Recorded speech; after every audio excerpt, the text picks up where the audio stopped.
Je souhaite que 2012 apporte à chacune et chacun d'entre vous, ainsi qu'à celles et ceux qui vous sont chers, santé, joie et bonheur partagés. Alors il est de tradition au Nouvel An de prononcer également des vœux de prospérité. Je me suis interrogé, mais pour tout vous dire, je le fais bien volontiers. Je le fais bien volontiers parce que trop de mes concitoyens souffrent, en effet, parce qu'ils manquent d'un emploi, parce qu'ils manquent d'un logement, et pour certains d'entre eux, parce qu'ils manquent même des moyens de vivre, ne serait-ce qu'au minimum du seuil de pauvreté. Madame la présidente des Restaurants du Cœur que je vois devant, ma chère amie Colette, le sait bien comme les représentants du maillon.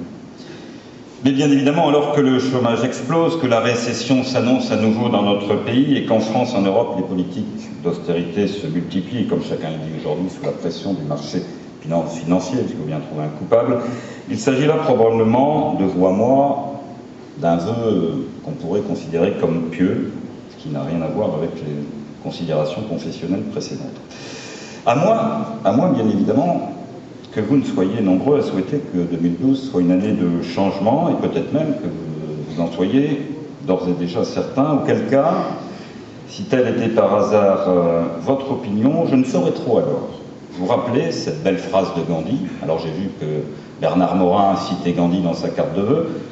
Moi, je vais le citer différemment, mais on peut se rejoindre, mon cher Bernard, puisqu'il y a une statue de Gandhi qui, je crois, a fortement mobilisé d'ailleurs toutes celles et tous ceux qui, dans cette agglomération, sont originaires du continent indien. Donc cette belle phrase de Gandhi est la suivante: vous devez être le changement que vous désirez voir en ce monde. Donc chacun en tirera les conclusions qu'il souhaite, et je vous laisse méditer, puisque Gandhi, c'est aussi un peu de la méditation. Alors, à quelques semaines d'élections présidentielles puis législatives dans lesquelles nous allons nous engager pleinement les uns les autres, bien évidemment, notre rencontre de ce soir doit encore plus que d'habitude s'inscrire dans la tradition républicaine de rassemblement de notre communauté de Cergy.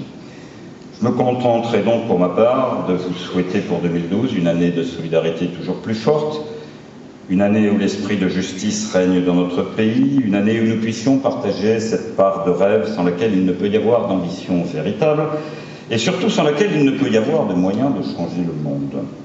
Alors, au risque de décevoir, je ne parlerai donc pas ce soir du rêve français, d'autant que j'ai cru comprendre qu'un autre se charge déjà, me semble-t-il, de le réenchanter.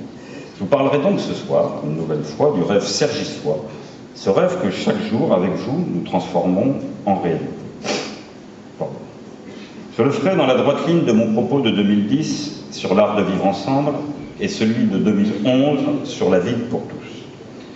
Non que nous manquions ici d'imagination, d'idées nouvelles ou de capacité de renouvellement. Je crois que cette jeune équipe Le Monde, d'ailleurs, j'en profite, j'y reviendrai puisqu'on va parler des crèches tout à l'heure, nous avons revendiqué à un moment dans les villes de plus de 50 000 habitants la médaille d'or de la diversité en politique, comme on dit. Je revendique maintenant devant vous la médaille d'or de l'équipe qui en fait le plus pour la natalité dans ce pays, puisqu'avec, je ne sais pas si...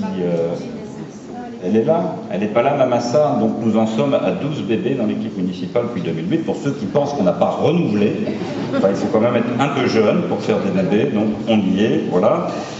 Donc, je disais capacité de renouvellement, mais parce que je suis de ceux qui croient que l'action politique, pour être efficace, suppose de la constance, que pour être utile, elle impose de savoir rassembler, et que pour avoir un sens, elle doit se nourrir de convictions fortes, avoir un fil directeur clair et reposer sur quelques idées